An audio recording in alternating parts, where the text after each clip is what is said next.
చూశారు కదండి తమ్మినేలో నాగార్జున యాదవ్ గారు అంతా 3 రోజులు అయింది జైలు నుంచి రిలీజ్ అయ్యి, పెద్దగా టైం కూడా కాల.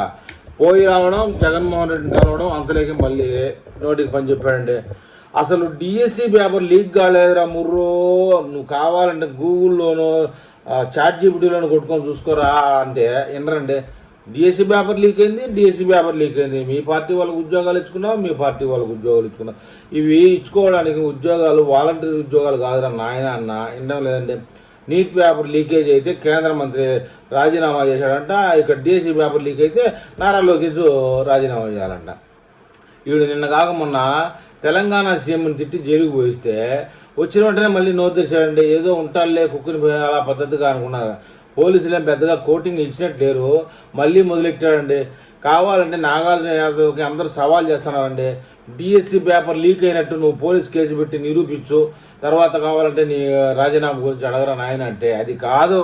డిఎస్సి పేపర్ లీక్ అయింది, మాకు అయిన సంబంధంలే, మేమంటే 10 మాటలు అంటే 100 మాటలు అంటే అబద్ధం నిజమైపోతుంది, మా కాన్సెప్ట్ అదే, నువ్వేమన్నా చేసుకో, రాజీనామా చేయాల్సిందే అని చెప్పేసి ఒక పక్క నాగార్జున యాదవ్, ఒక పక్క శ్యామల, యాంకర్ శ్యామల అంటే డాలర్ శ్యామల అంటారు, ఇంకొక పక్క ఎందో అందరూ ఇలా కలబడ్డారండి.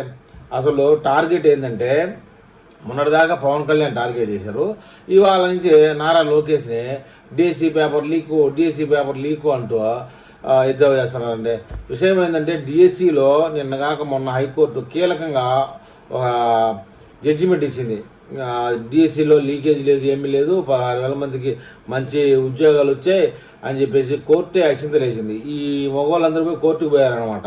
డిఎస్సిలో అవకతవకలు జరిగాయని. ఏం లేదు, అన్నీ పరిశీలన చేశాం, అంతా కరెక్ట్గానే ఉంది, మీ ముఖాలకి మీ భవిష్యత్తులో ఎప్పుడు కూడా మీ జీవితంలో ఒక డిఎస్సి కూడా పెట్టలేదు, డిఎస్సి పెట్టిన వాళ్ళకి డిఎస్సి గురించి ఏం తెలుస్తుంది అని చెప్పేసి దూషించడం జరిగింది. అప్పుడు సైలెంట్ అయ్యారు.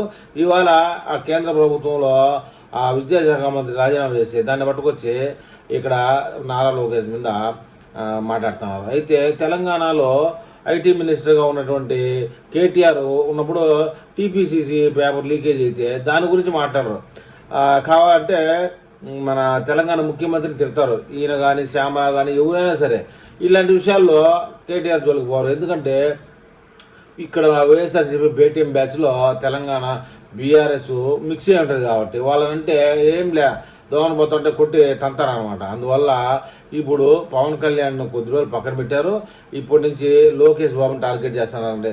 వీళ్ళు సకల ప్రయత్నాలు చేస్తారండి లోకేష్ బాబు చేత రాజీనామా చేయాలని. వీళ్ళ వల్ల అయ్యేది కాదు పోయేది కాదని చెప్పేసి నెటిజన్లు అంటున్నారు. మరి ఈ విషయంలో మన తెలుగు ప్రజలు ఏమని కామెంట్ చేస్తారో చూద్దాం.